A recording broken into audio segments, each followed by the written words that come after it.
Alright, y'all. So, if you've been following along with me on this journey, that I am sharing my experience with my narcissistic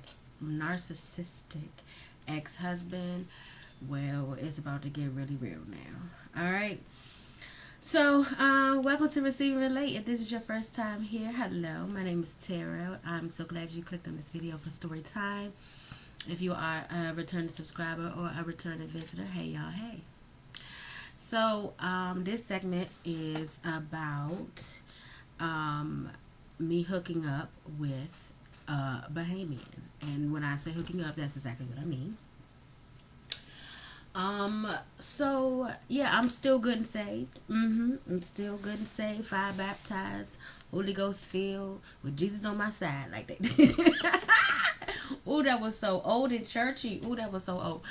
Anyway, so now, if you have been following along with me, you know, I'm talking about my ex-husband, and you know how we met, how we first moved into the first basement apartment, what happened there, the roommate, what happened there, and now, the weight gain, what happened there, and now, this is the next journey. So. I was able to now build credit. I had some credit. I ain't even tell you about that. I'll throw that in here real quick. So, another narcissistic thing that he did convinced me, and I never wanted to get credit cards because my mother, who has always had excellent credit, her credit probably next to Jesus. I'm not lying. Always told me about, you know, credit cards, how easy it is getting credit card debt. And so it always made me fearful. So I was like, if I can't get it with my debit card, I don't want it, right? But obviously, you know, when I got older, I realized that it is good to have some type of credit. But how he did it was just so like a narcissist. So he convinced me to get a couple credit cards, and but we never, for whatever reason, he never paid the bill, and he never told me to pay the bill. And then of course my credit shot got crazy, but it was all intentional. He knew how to manipulate. He got me to get the credit card so he can get the, you know, you get the early cash back, right? And so I got him on that, and then but we never paid the credit card back because his mind the whole time was we was always going to file for bankruptcy. So see, these are things that he already knew how to do. He already knew how to manipulate the system before. I didn't, because I never had to. And eventually that's what happened. We filed for bankruptcy. But now that I had credit on there, I could get a actual apartment, a real apartment, you know what I'm saying, in an apartment building. So we did. Found this apartment. The neighborhood was called Kennebec. And I'm sorry, the street was called Kennebec. It was high rise. And if anybody know PG County, Oxon Hill, you know exactly what I'm talking about, around the corner from Glass Manor. Technically, it's still considered Glass Manor, but Kennebec is where we resided. Got the apartment got the apartment there. And of course, he manipulated himself and putting his name on the lease too. And I remember when we were sitting in the you know, talking to the lady to get the apartment, when she asked, you know, okay, whose name on the lease, he made sure he heard it and said both of us. And I had looked at him like, and then we got into an argument later about that because he didn't like the way I looked at him like that in front of the girl. And he was like, why would my name on here be on your apartment? And I was like, why would your name? But see, by now, you know what I'm saying, remember I said I met this man in 2001. So this is 2000. We moved there 2003 or 4. I think it was 3. I think we only stayed in that basement apartment 2 years. I believe. It was either 3 or 4. I know it wasn't 5. It was either 3 or 4. And but you know what I'm saying, I know how he is right now and stuff. And I seen his manipulating tactics and stuff like that. And I ain't want him on my lease. But sure enough, you know, he got his way because his name was on, you know, but when we went upstairs and argued about it, when we was moving in, he was like, why you look at me like that? And we was like, why wouldn't my name be on the lease? I said, why would you? You not, first of all, you're not my boyfriend, you're not my husband, or whatever. But Remember I said, I ain't like to argue with this dude, because he could argue, he could keep an argument going so bad that he would literally, if I fell asleep, he would literally do something crazy, make a loud noise to wake me up so he can continue to, it was like he really gave it female vibes, like queen vibes. I'm just calling what it was. Anyway, so let's get to this story with this Bahamian. So remember, now if you have not, don't jump in and watch this story. Please go back and watch the ones before so you can follow along. I had not had sex with this man. I had never had it up until this point. We had never had physical, intimate penetration of a sexual intercourse. Okay. So I'm also, verbally, mentally, and emotionally abused by this man. But was feeling a little bit better about myself since I had lost this 90 pounds. I had lost a significant amount of weight. So I was feeling a little bit cuter. But it didn't matter because I couldn't go. I couldn't go out. That's gonna be another segment. I couldn't go out with friends. I was still going to work, church, and home. Right. So I still didn't really. I knew I lost weight because of my clothes and stuff like that, but unless I walked by a mirror or something at work or something like that, I still didn't really see how much I had lost. But so my mother put together this trip for the family, and because she could not stand him, she did not invite him. Right? She realized. My mother knew. Okay. They say a mom knows, right? And let me just say this real quick. And so maybe like the second time meeting him, she just didn't like him off the top. It was something about him. But what really made her not like him is, by now we're back in touch. I should have said that too, because remember I said I didn't talk to my mother for a long time. We're back in touch with each other. We, talking once in a while and stuff like that. Still not an everyday thing, but we back in touch with each other. But she didn't like him because she knew he had no job, and he was sitting over there, up under me, and wasn't helping me with nothing. that was the main reason she didn't like him back then. She used to call him a bum,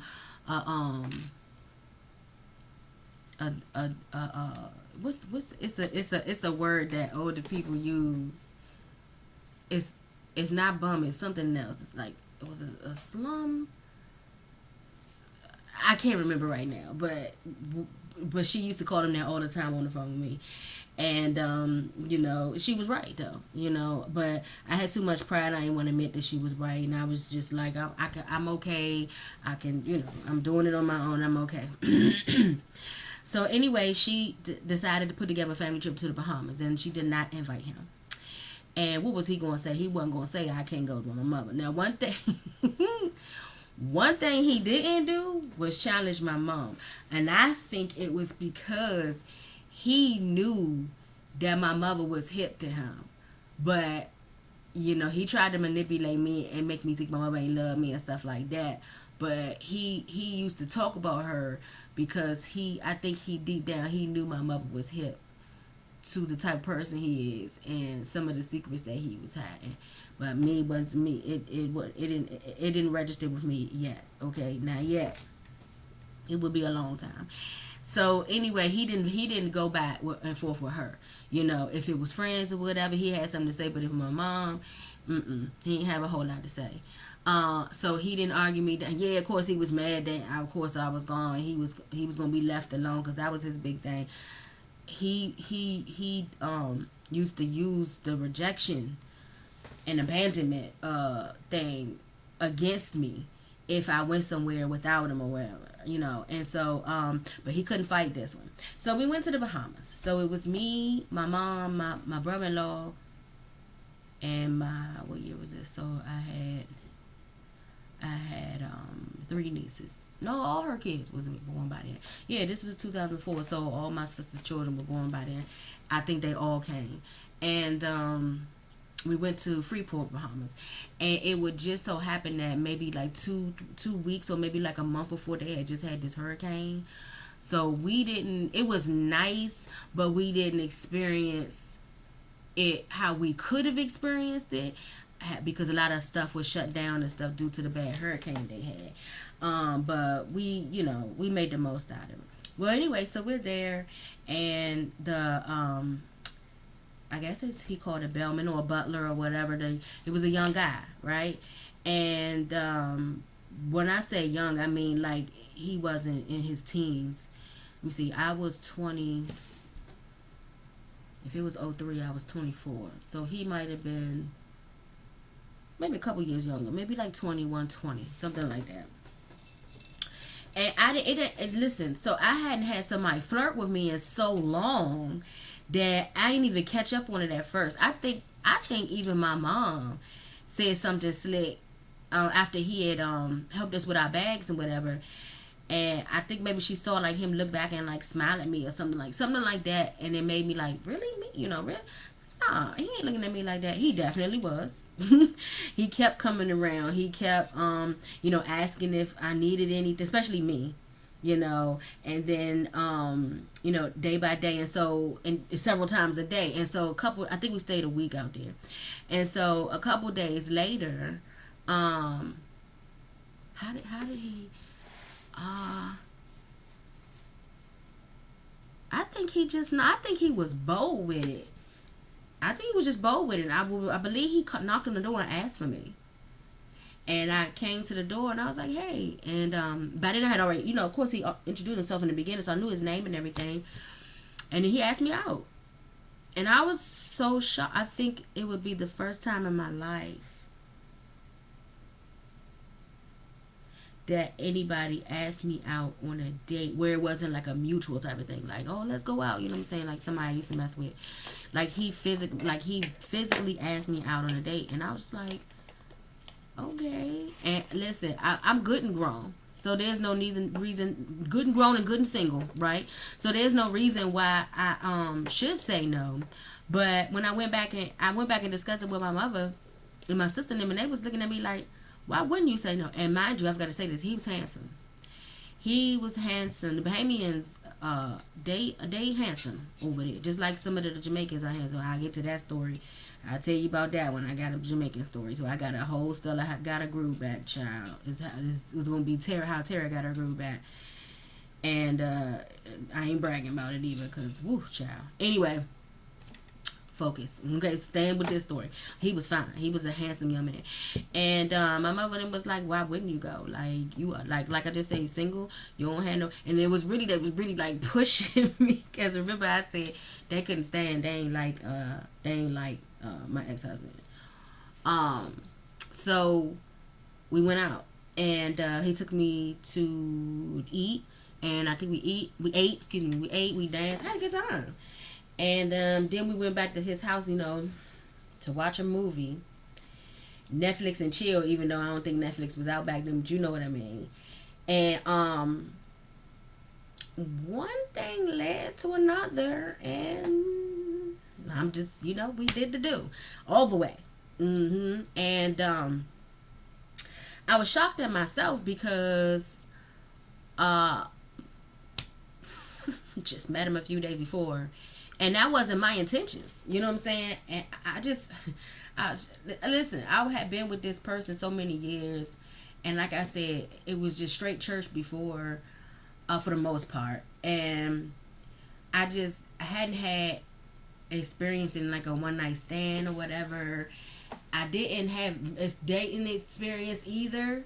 So my mind wasn't on that. I just genuinely wanted to have a good time, which I did. But we started watching a movie, and the movie started watching us. But I did try to fight it at first, though. I did. But from what I can remember, he could kiss very well, and I'm gonna try not to be too detailed with it because I'm saved, woman of God over here. But I was not a virgin, right? But it had been many years. It had. Let me see. If this was 04, then 03, 04, the last time I was with someone physically was either at the beginning of 01 or 2000. So yeah. And so anyway, so what had happened was we get home. So I still oh, and I never saw him again after that. But it was close to. Let's see, I said we stayed there a week, right? So it wasn't the second day. He didn't come. He didn't ask me out the second day. It must have been midweek, because I remember, you know, it was one and done. He got what he wanted, cause I ain't see him no more the rest of the trip. And I think we might have been there maybe one more day or 2 more days by the time. Okay, so no, it wasn't a week. I think it was 5 days. Okay, it wasn't 7 days. I think it was a 5 day trip. Yeah, yeah. Cause I ain't see him no more for the next day or 2 days after that. I ain't even see him like come help. Like I even think we left with a different butler or whatever. Well, and that could have been, he could have been just not at work those days, but he got what he got me. I'm just listen. I'm just being transparent. He got me. And I'm being transparent again. I wasn't. I wasn't not satisfied. It's just that I was a woman of God, so I was more so disappointed in myself for allowing that to happen with somebody I don't know, whole different country, and also I had the anxiety of whether I was gonna come back and tell, the friend, because he wasn't my husband yet. You know what I'm saying? The ex-husband. I'm just gonna keep calling him my ex-husband. Okay, just follow along. We ain't married yet. We ain't get married in 2009. I'll get to that. Okay, but I'm still gonna refer to him as ex-husband. So, the anxiety was whether I should tell him or not. And so the stomach bubble, like everything, because I'm thinking, because this Bama could go off. When I'm telling you, last video, I think I said something about if I disagree with him with the color of the sky. That's something simple. The way he would get angry, if I turned on, just use this hypothetical situation. Say if I left a light on all night long or something like that, kitchen light or something like that. When I tell you he would blow up to the utmost of blowtivity, like you would think he was paying the bill, okay? You would think he was Mr. Pepco himself. And the way he would blow up, okay? But if it was something like this, so I'm getting ready to tell you what happened, I decided to go ahead and tell him. So it was probably maybe the next day I got back. And we were standing in the living room, and I told him what happened. I told him everything. And I'm waiting, y'all. I'm waiting. Not necessarily for him to swing, but I'm waiting for, the yelling and the screaming at the top of his lungs. When I tell y'all, he just looked at me. He just gave me this blank stare. Like this. And then it would be for maybe 3 seconds. And then he said, okay, let me pray for you.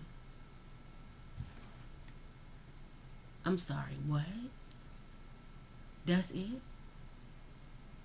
I didn't want the yelling, but I just knew I would, because he used to yell at me like a father. You know what I'm saying? I just knew I was going to get the, you ain't had no business out there. You don't know him. Blah, blah, blah, woo, woo. And if I'm not mistaken, did he use something?